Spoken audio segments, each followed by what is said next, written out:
Basically, it's like I had to set it to use a custom audio device like provided directly by Elgato rather than the automatic settings.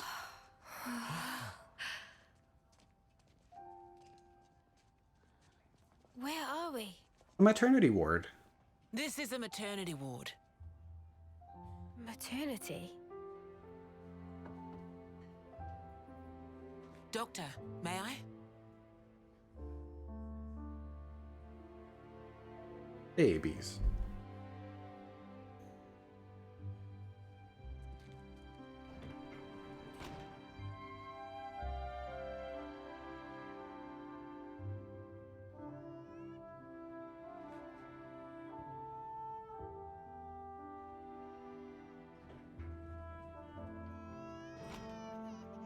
Come.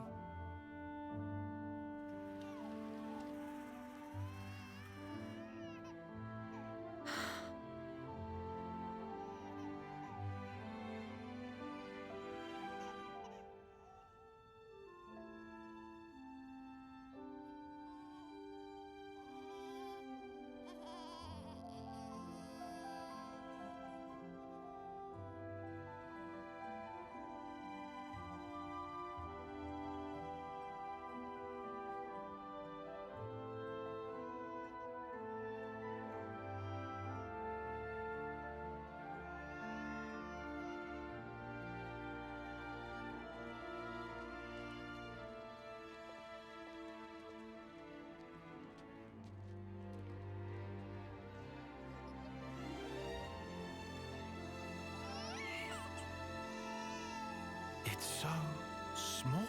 It's a little person. It's so teensy tiny, but it moves. Much rejoicing! It's okay to touch her. Gently now.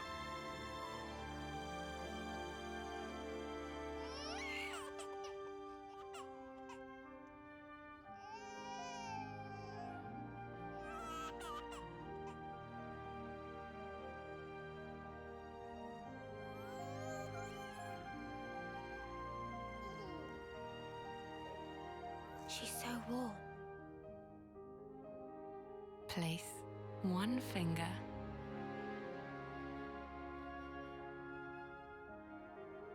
in her palm.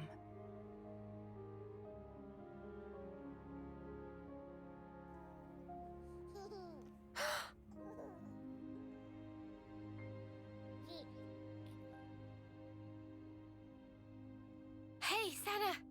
Look at this! You need to try it too! Oh.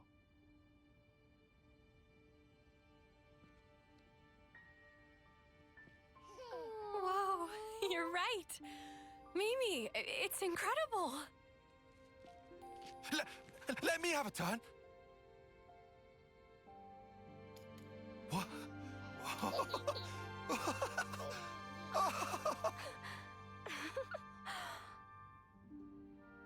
This is incredible, Senna.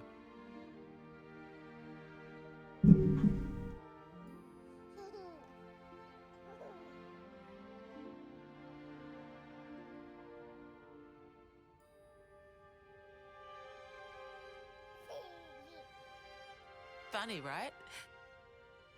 But this is human beings' true nature. If you want the ins and outs, go and ask the doctor. All right then, lads and lasses. Who wants to know how babies are made?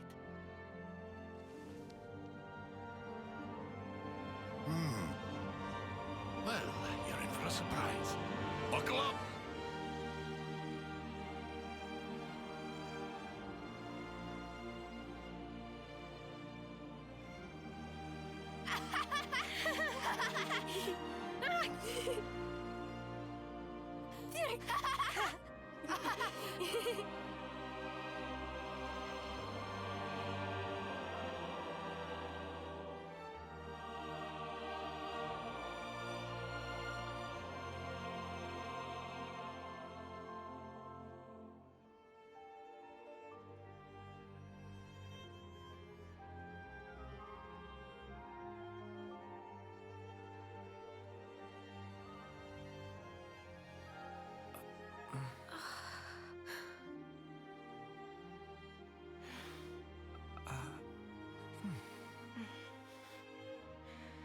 This is how it should be. This is human nature. We are born defenseless, grow up. Then those who find a spouse create new life together, age, then return to the earth.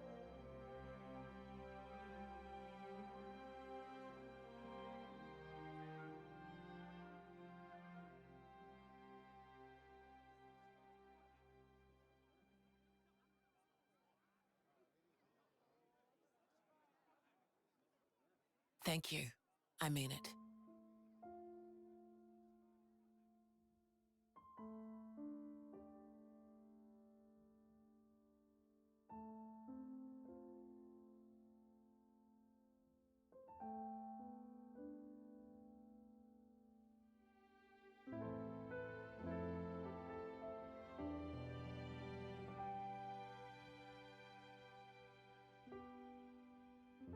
Monica, what was that word you used? Spouse? A partner in romance. The feeling of having someone very precious to you. That'd be one way of putting it.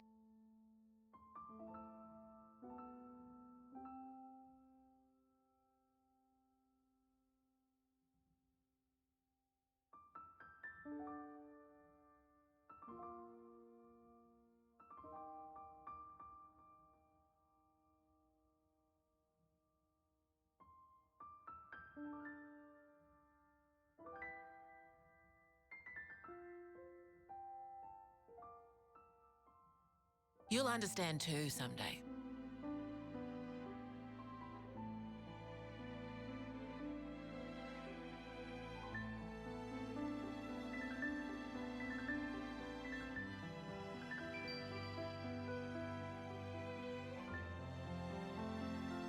Or it might be that you already do.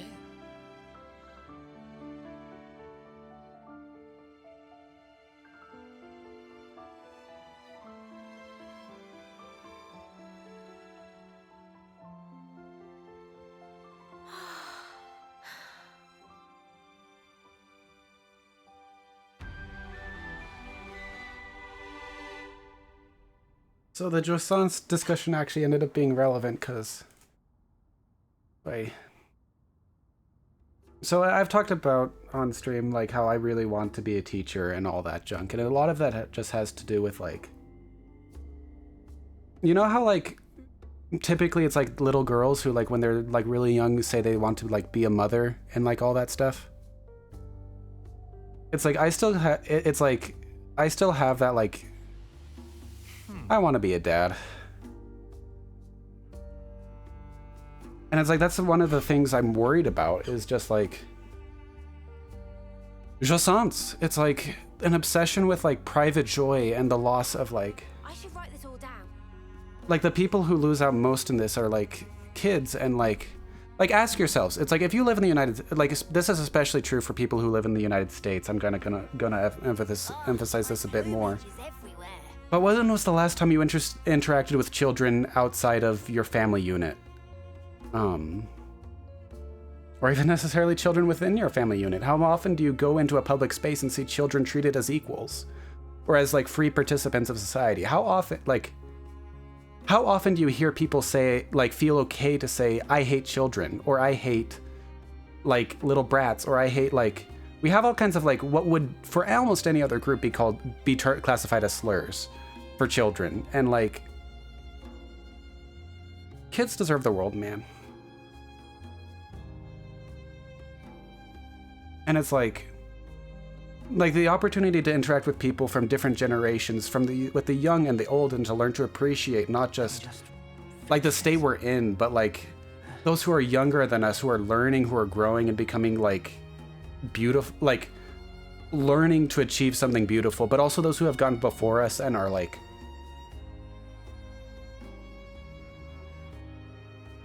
preparing the way for us. It's like they matter so much. And that's where a lot of our society has gone wrong, is it's like it's like you think about like the elderly people who don't prepare the way for those who come after, like people who don't teach kids or protect children or take seriously their state of defenselessness and things like that. And I don't know. It's like children are literally the world, and it's like if we treated them well, everything else would fall into place. It's like so many of our problems just go back to like us not being treated, like not being taught well, not learning what we should have learned as children. Adult problems are just adult problems are almost the exact same problems that kids have. It's like you see people, like you see adults who never learn to share, who never learn to say nice things, to take deep breaths,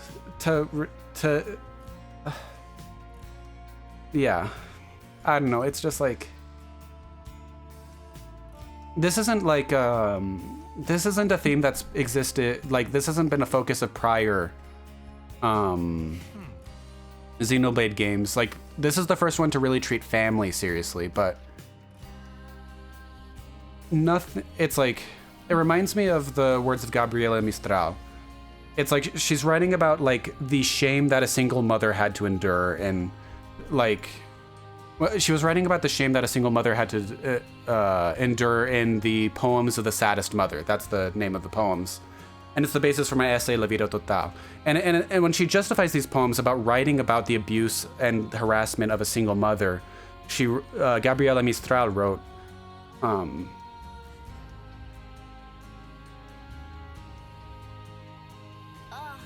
Si no lo han hecho los hombres, I don't remember it's going to be a paraphrase, but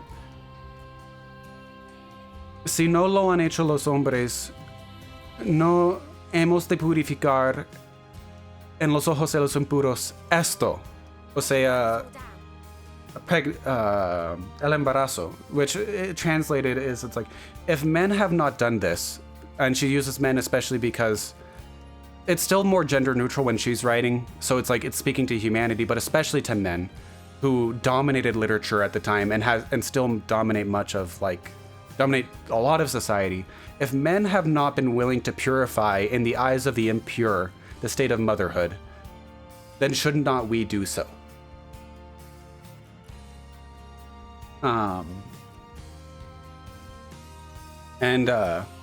Which is especially important when you realize Gabriela Mistral never had the chance to be a mother or to marry or to have her own family. She's often referred to as the mother of Chile because her poetry was all about motherhood. Or was not all, but you know, a lot of it was. And it's just, I think about that a lot. Every day's a training day. No hemos de purificar. I want to find the exact phrase.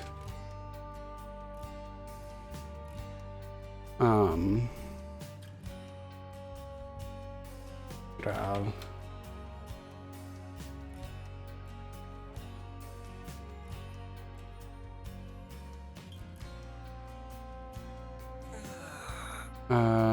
I've got it here.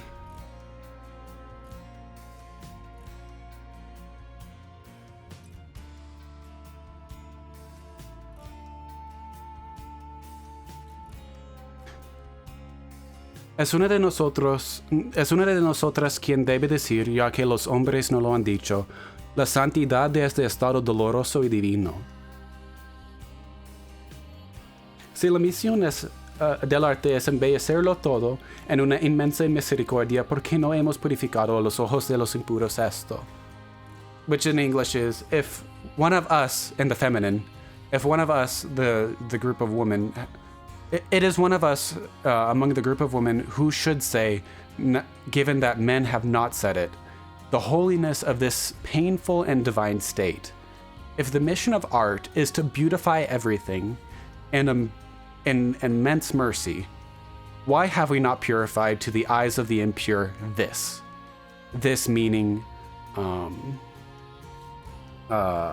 pregnancy. And she wrote the poems after witnessing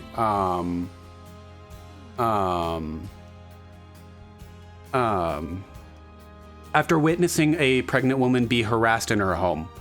And Gabriela Mistral couldn't intervene in that moment. But that's why she writes that she wrote those poems con una intención casi religiosa, with intention or purpose that was almost religious.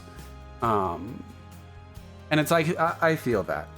Because the loss of appreciation of motherhood, the state of motherhood, it's like not just the vapid, like, it's like it's popular now, and it's popular to say you love your mother and things like that.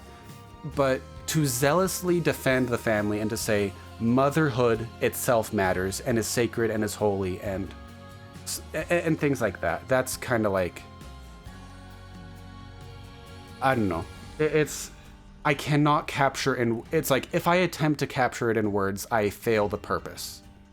I cannot communicate how important this is and how far afield we have gone in society in terms of jouissance, in terms of seeking private pleasure at the expense of children, at the expense of parents, families, and so on. Our society refuses to acknowledge motherhood, fatherhood as a fundamental part of people's lives, and insists on treating it as an exceptional state, something that happens aberrationally, as if it were not one of the fundamental parts of our lives. As if it were not part of the truest human nature. So yeah, that's kind of my rant. I don't know if there's any questions on that, but because it's infinitely hard to describe. But it's like, I'll do my best, but it's not. This is something that moves beyond us and is like a chain of generations, something that links you and I to every single other person on Earth, in the sense that we are all born and we are all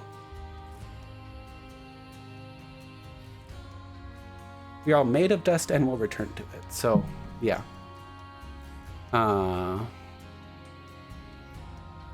But yeah, so thanks for listening to that like rant, because it's like, this is genuinely like, I don't know, it's like, if we cannot change this in society and in our people, then nothing else will be right, so to speak. As if it were not a requirement of the persistence of our society as we know it. You're right, Dean. It's like, literally we have like half the world, like the richest nations of the world can't even manage to figure out, for all our wealth and technology, we are worse than our ancestors in taking care of our own and our weakest and our youngest.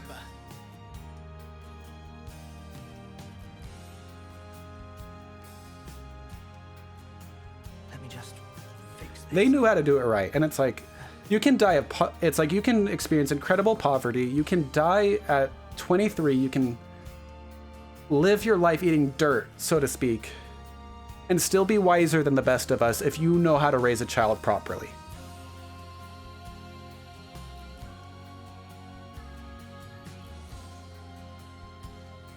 Oh man. Obviously, yeah.